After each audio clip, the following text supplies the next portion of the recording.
Here we go. अस्सलाम वालेकुम। Welcome to another video. तो आज हम बात करेंगे पाकिस्तान इंग्लैंड के सेकंड T20 के बारे में, उसको एनालाइज करेंगे थोड़ा सा। और इंग्लैंड ने मैच में हराया पहला 23 रन के मार्जिन से। और क्लोज गेम हुआ। जीत सकते थे मैच, हाथों से मैच दिया मैं तो कहूँगा। इस पे बात करेंगे। और SRH और RR का जो क्वालिफायर हुआ IPL में, उसको भी साथ बात करेंगे। इससे पहले इंग्लैंड की भी बात कर लेते हैं कि पाकिस्तान ने पहले टॉस जीता और बॉलिंग का फैसला किया। मतलब आप मैनेजमेंट का ये फैसला हमें किस तरह का था कि जो आप अगर रिकॉर्ड उठा कर देखे और जो अदर महमूद डाटा डाटा करता है, इधर अब डाटा कहाँ गया उसका। और आपने अपनी स्ट्रेंथ पे रहे, और मतलब स्ट्रेंथ से हम बाहर, अपने कंफर्ट जोन से तो हमने बाहर निकलना ही नहीं है। एज वेस्टर्न ग्राउंड में चेज होता ही नहीं है। मतलब हाईएस्ट स्कोर एट चेजिंग 191 है, वो तब है जब इंग्लैंड ने 220 किया था। इधर चेज इस ग्राउंड में होता नहीं, क्योंकि इस ग्राउंड की एक साइड की बाउंड्री बहुत बड़ी है। और लेकिन हमने वही कि हम भाई चेज करेंगे, अपनी बॉलिंग में स्ट्रेंथ पे रहेंगे, बैटिंग करनी तो हमें आती ही नहीं है पहले। इसी पे बात करेंगे। मतलब भाई से पूछते हैं क्या ये डिसीजन के बारे में, मुझे इस पहले डिसीजन से नहीं समझ लगी ये क्या हो रहा था। दरअसल ना टीम की आपका बिल्कुल समझ नहीं आ रही। कहीं पे डाटा ऐसा इस्तेमाल करते हैं कि हमने डाटा ही डाटा करना है, कहीं पे है कि जहाँ डाटा इस्तेमाल करना चाहिए वहाँ करते नहीं है। बैटिंग में ऐसे टॉस में होगा तो ये सबको पता था कि ना चेज यहाँ पे नहीं होता। यहाँ पे पहली बैटिंग करनी है, लेकिन हम अपनी स्ट्रेंथ पे रहे। चलो आपको अपनी स्ट्रेंथ पे बहुत यकीन है, आप स्ट्रेंथ पे रहे कि हम चेज करेंगे, ठीक हो गया। यहाँ पे आपने डाटा को नहीं सुना।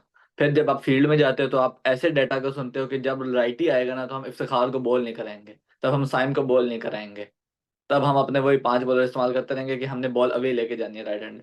पता नहीं क्या डाटा है आप लोगों का, समझ से बाहर है मेरी तो। ना कैप्टन को इतनी अक्ल है, ना पीछे मैनेजमेंट को अक्ल है। बस डाटा डाटा बुलवा लो इनसे। हमने डाटा एनालिस्ट भी रखे हुए हैं, Azhar Mahmood modern day coach भी रखा हुआ है। लेकिन ये है कि हमने चीजें अपनी, जो हमारे पास सारे रिसोर्सेज हैं, अगर बाहर से मैं बैठ के जज कर सकता हूँ तो जो बंदे 15-15 लाख रुपए पर महीना ले रहे हैं वो क्या कर रहे हैं। लिटरली मैं बाहर से भी बता सकता हूँ कि इन्होंने क्या करना होता है। और बाबर की इस तरह कैप्टनसी करता है कि ना मुझे पता होता है अब कल, पहले 3 ओवर के बाद ना मुझे पता था कि चौथा ओवर आमिर ने नहीं करना। हालांकि आमिर ने पहले ओवर में 4 रन दिया था, लेकिन मुझे बाहर से पता था कि ना, मैं हालांकि उस वक्त मैच देख भी नहीं रहा था, मैं थोड़ा बिजी था। मैं फॉलो कर रहा था और मुझे पता था ये चौथा ओवर इमाद या हारिस रऊफ करेगा, आमिर नहीं करेगा। इतनी स्क्रिप्टेड कैप्टनसी है। तो जब बाहर बैठ के मैं ये जज कर सकता हूँ, तो जो सारे डाटा एनालिस्ट पूरी टीमें लेके बैठी हुई हैं, क्या वो ये चीज नहीं जज कर सकते कि चौथा ओवर करना ही किसी और ने है। आमिर बेशक एक ओवर में 4 आउट कर दे, उसने फिर भी चौथा ओवर किसी और को दे देना। तो मेरे साथ में से तो बाहर है, इसको कैप्टनसी दोबारा दी क्यों गई है। ना 4 साल में कोई इम्प्रूवमेंट आई है, ना अब कोई इम्प्रूवमेंट आई है, और ना इसने आज तक कुछ जीता है। लेकिन समझ से बाहर है क्यों कैप्टनसी दी गई है। ना उसको मैनेजमेंट से में पीछे बताने वाला है उसके। PSL में तो ये था, हमें दिखता था कि सैमी हर चीज बता रहा है उसको। यहाँ से तो ना कुछ दिखता कि कोई कुछ बताने वाला है और ना कोई कुछ करने वाला है। बस अल्लाह हाफिज है टीम का। तो आगे का देखते हैं। ये इस तरह ही है। ये आज का नहीं बात, ये 3 साल से इसी तरह कैप्टनसी होती जा रही है कि भाई पावर प्ले में हमें किसी और से ओवर ना कराना पड़ जाए। जैसे बाकी तो लूले हैं, लगड़े हैं बाकी बॉलर हमारे, कि अगर हारिस रऊफ को भी फिर 4 बॉल लगा दिए ना उसमें, तो इमाम वसीम ने चौथे ओवर में पहली बॉल पे विकेट लिया, उसको हमें अगला ओवर नहीं दिया। यार क्या कैप्टनसी है, समझ नहीं लगती। ये इसकी बात ऊपर से शराब को 2 ओवरों में 31 स्कोर आया है। आपने भाई उसी को ओवर कराने हैं भाई, इफ्तिखार को मैं लगा के उसको 10 स्कोर ना पड़ जाए, यार कमाल है यार। आपको मैं ये जिस तरह अवे वाली बात की, राइटी को इफ्तिखार ने बॉलिंग करनी ही नहीं। ये जो हमारा एक बन चुका है जेन हमारे कैप्टन का, हमारी मैनेजमेंट का। अभी क्वालिफायर हुआ, पैट कमिंस ने लेफ्टी हिटमैन बैटिंग कर रहे थे, वहां शहबाज अहमद को बॉल किया, जिन्होंने पूरा इम्पैक्ट प्लेयर चेंज करके पूरा मैच चेंज कर दिया और SRH मैच जीता वहां से। आप इस चीज से क्यों नहीं निकलते, हमारी क्यों इतनी सोच छोटी है कि यार हमने इतने कॉम्बिनेशन में हम चल जाते हैं कि यार वैसे कभी डाटा की सुननी नहीं है, जब सुननी है तो इतनी सिक्योरिटी कैप्टनसी है। कम ऑन यार। और जिस तरह बैटिंग में भी स्टार्ट हुआ, बॉलिंग में पहले हम बात करते हैं। बॉलिंग में ठीक है, अच्छा स्टार्ट नहीं था, बाद में अच्छा कवर कर लिया। लेकिन वही बात कि इस ग्राउंड पे जब चेज ही नहीं होता, इस पे ये स्कोर भी अच्छा स्कोर था। अगर आप T20 के मैट्रिक्स से देखो, ठीक है आप कहते हो यार ये चेजेबल स्कोर था, लेकिन इस ग्राउंड की एक साइड की बाउंड्री बहुत बड़ी है और बहुत मुश्किल होता है इधर चेज करना। बहुत कम रेयर मोमेंट्स हैं जब इधर चेज हुआ हुआ है इस वेस्टर्न ग्राउंड में। और इमाम वसीम की स्टैंडर्ड परफॉर्मेंस थी, बहुत अच्छी बॉलिंग की, बैटिंग ने बड़ा अच्छा किया। इमाद वसीम पे हम लोग ऐसे बात करते हैं कि क्या प्लस पॉइंट है। इमाद वसीम मुझे बहुत पसंद आया। मैं उनकी सिलेक्शन के खिलाफ था जब वो आए थे, क्योंकि मुझे था कि किसी की, में पाकिस्तान टीम में किसी की ये नहीं करना चाहिए, उनकी भीख नहीं मांग जाएगी आप वापस आए। बट कल इमाद वसीम ने बहुत अच्छी बॉल की कल। बारिंग दैट थर्ड ओवर भी इतना बुरा नहीं था, 9-10 रन तो लग ही जाते हैं। 4 ओवरों में 19 रन, 2 विकेटें। I think it was exceptional performance. कल आमिर ने भी बहुत अच्छी बॉल की। आखिरी ओवर को छोड़ के, आखिरी ओवर में आर्चर से उनको रन नहीं पड़ खाने चाहिए थे, आर्चर से उन्होंने छक्का और चौका खाया। बट बारिंग दैट उन्होंने भी बहुत अच्छी बॉल की। शाहीन ने डेथ ओवर्स में बहुत अच्छी बॉल की, 3 ओवर पहले ओवरों में अच्छी बॉलिंग नहीं की। अगेन हारिस राव का सबको पता है यार, उसको आप 10 ओवरों के बाद यूज करो। मैं आज वो जो उमर गुल को जिस तरह यूज किया गया था ना 2009 वर्ल्ड कप में, यूनस खान उसको 10 ओवरों के बाद लाता था और उसके बाद उसको से 4 ओवर इकट्ठे करवाता था। This is Haris Rao. इतना सा रोल है उसका कि आप उसको 10 ओवरों के बाद लाओ, उसके बाद उससे ओवर कराओ। 10 ओवरों के बाद वो आया, उसने पहले ओवर में 17 रन दिए थे, उसके बाद उसने 3 ओवरों में 17 रन और 2 विकेटें दी। इतनी सी बात है, ये पता नहीं क्यों नहीं समझ में आती मैनेजमेंट को, कैप्टन को, कि वो 10 पावर प्ले का बॉलर नहीं है, वो 10 ओवर के बाद का बॉलर है, जब उसने वेरिएशन यूज करनी है, जब उसने पेस मारना है। तो मेरे ख्याल से हारिस रऊफ कमबैक के हिसाब से उसका अच्छा कमबैक था। पहले ओवर को अगर निकाल दें तो वो भी मेरे हिसाब से उसकी गलती नहीं है, कैप्टन की गलती है। कैप्टन को अपने प्लेयर्स का समझना चाहिए, उनकी स्ट्रेंथ्स क्या है और वीकनेसेस क्या है। तो ओवरऑल मेरे हिसाब से बॉलिंग परफॉर्मेंस बहुत अच्छी थी। 183 चेजेबल था, लेकिन अगेन एज वेस्टर्न पे फर्स्ट इनिंग्स का पार स्कोर 180 ही है और सेकंड इनिंग्स का 160 है। तो ओवरऑल डिसीजन तो गलत था, लेकिन फिर भी बैटिंग को चेज करना चाहिए था। जो मर्जी हो, आपको बैटिंग को चेज करना चाहिए था। हमारे openers again Saim and Rizwan दोनों फेल हुए। तो देख, बैटिंग के बारे में पूछते हैं जैसे। जी, रिजवान का तो मैं इतना बात नहीं करूंगा, ठीक है वो निकल के मारने गया, उसने, मैं जिस तरह बताया, हमने आयरलैंड सीरीज में देखा, उसने गेम चेंज किया। वो डिजर्व करता है कि चलो उसको इतना जान दिया साई में। मैं अब क्या इस पे बात करूं उस बंदे पे कि टेक्निकली इतना वो साउंड है, लेकिन यार आप कम से कम एक शॉट और निकाल लो। लिटरली मैं मैच खेल रहा था अपना और हम सारे वहां बैठे हुए थे।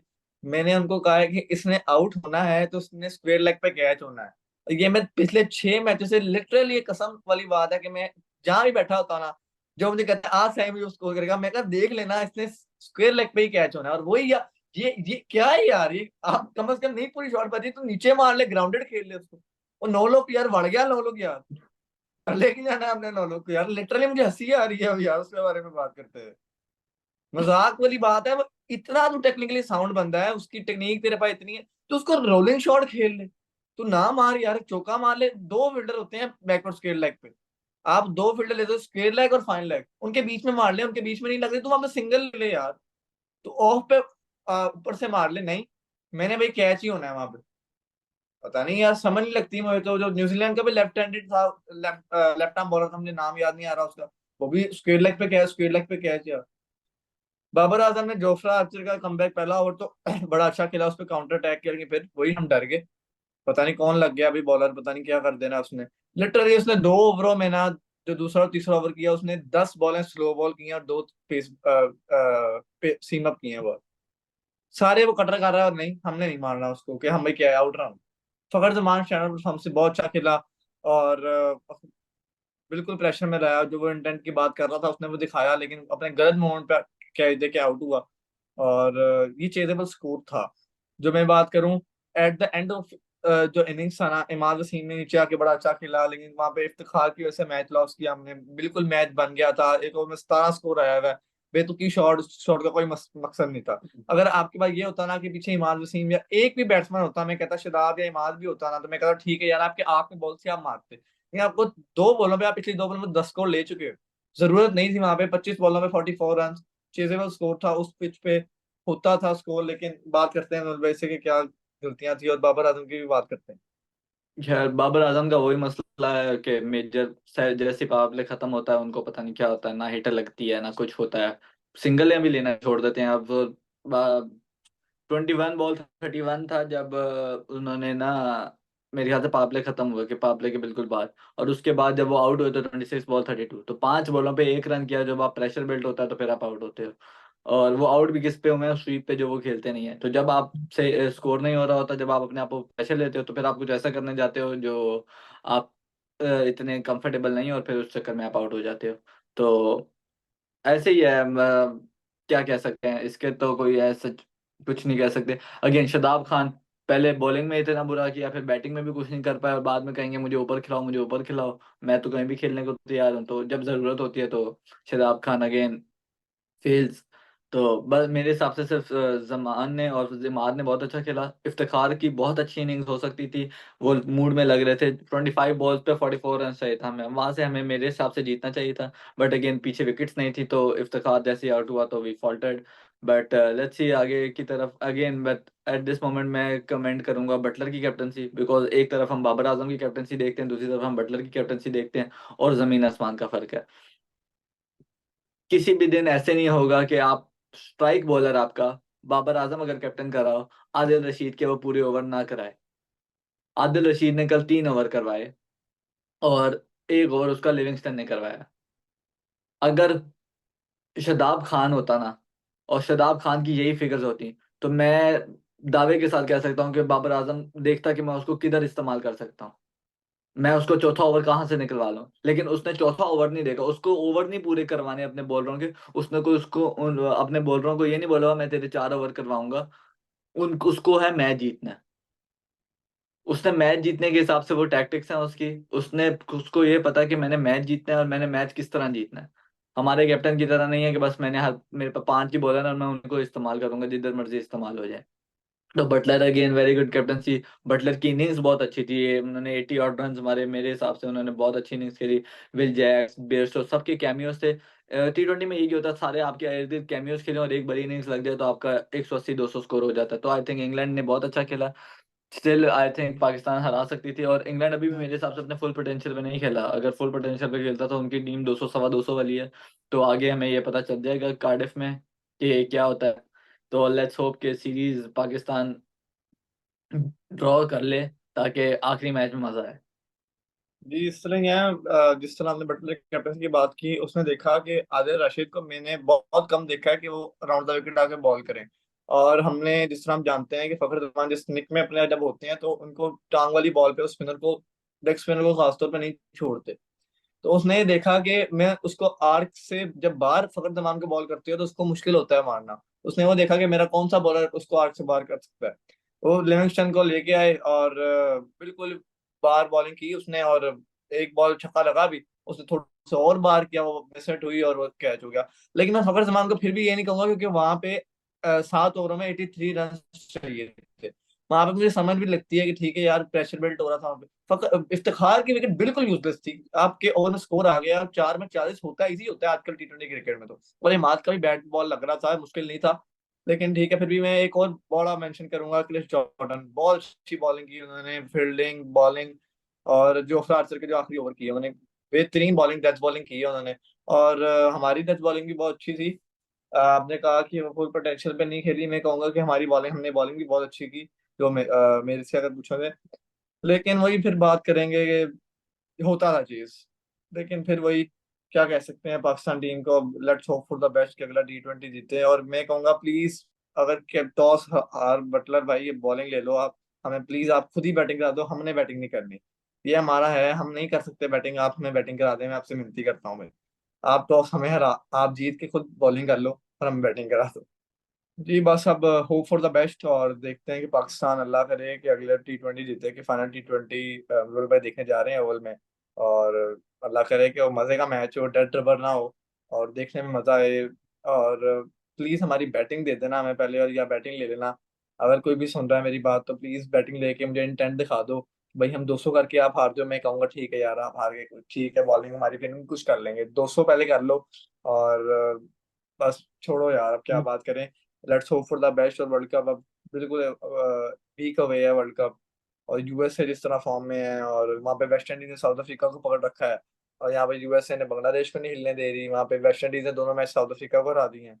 वर्ल्ड कप में मुझे तो नहीं समझ लग रही, मेरी तो साउथ अफ्रीका सेमीफाइनलिस्ट थी, लेकिन वेस्ट इंडीज को वेस्ट इंडीज में हराना। मैंने बताया उनकी हाफ स्ट्रेंथ टीम है ना, उनकी टीम में कैप्टन खेल है साउथ उनका अफ्रीका की भी फुल ना। स्ट्रेंथ नहीं है, कोई भी नहीं है सच उनकी तरफ से खेल रहा, तो वो सीरीज तो मायने नहीं रखती, सारे प्लेयर्स उनके इधर हैं। तो खैर लेकिन कमल लीग भाई में पता फिर भी लीग में साउथ पता अफ्रीका, चलेगा।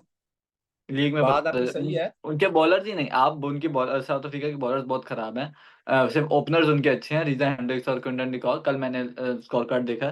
तो ओवरऑल अभी ये वर्ल्ड कप में पता चल गया। असल बात है वर्ल्ड कप में क्या होता है, क्योंकि वर्ल्ड कप का अगर वर्ल्ड कप एक बैलेंस हुआ ना बैट और बॉल में, तो मजा आएगा। तो फिर पाकिस्तान भी बहुत कम्पेटिटिव होगा, ये मैं आपको लिख के दे सकता हूँ। अगर बैट और बॉल में बैटर ही ना हो, अगर सिर्फ पिचें हुई बैटिंग कंड्यूसिव, तो फिर पाकिस्तान का कोई चांस नहीं है। सिंपल मैं एज दैट। आपको ये अगर मैं कहूँ ना, मेरे ख्याल में तो वेस्ट इंडीज में जितने मैंने मैच देखे हैं ना, वहाँ मैच मजे का ही होता है और वहाँ पे बैट एंड बॉल का कंपटीशन होता है। यूएसए में मुझे बिल्कुल नहीं पता, किसको अभी बिल्कुल किसी को नहीं पता, लेकिन जिस तरह अभी जो क्रिकेटर्स वगैरह बात कर रहे हैं वहाँ पे बैलेंस पिच होगी और ग्राउंड्स की जो डायमेंशन है उसका भी मुझे इतना आइडिया नहीं है, लेकिन खैर देखेंगे ग्राउंड मैच। छोटे हैं, बट मेजर बात यही है कि अगर बैटर बॉल में मुकाबला हुआ तो फिर वर्ल्ड कप देखने का भी मजा आएगा, और फिर इंशाल्लाह इंशाल्लाह पाकिस्तान भी बहुत अच्छा खेलेगा, इंशाल्लाह क्योंकि इंशाल्लाह जरूर। पाकिस्तान के पास स्पिनर्स हैं, तो मेरे ख्याल से मजा आएगा। अब अबरार अहमद की भी इंक्लूजन देखते हैं कि इंग्लैंड में उसको खिलाते हैं अगले मैच में कि नहीं। और बस अब वेस्ट इंडीज को मैं वॉच आउट फॉर टीम होगी मेरे लिए, इस तरह बात की, in their home in their backyard. देखेंगे उनको। इस बात पे हम वीडियो को एंड करते हैं। हमारी वीडियो को लाइक करें, शेयर करें, कमेंट करें, चैनल को सब्सक्राइब करें और कमेंट करना ना भूलिएगा। थैंक यू, अल्लाह हाफिज़, बाय बाय।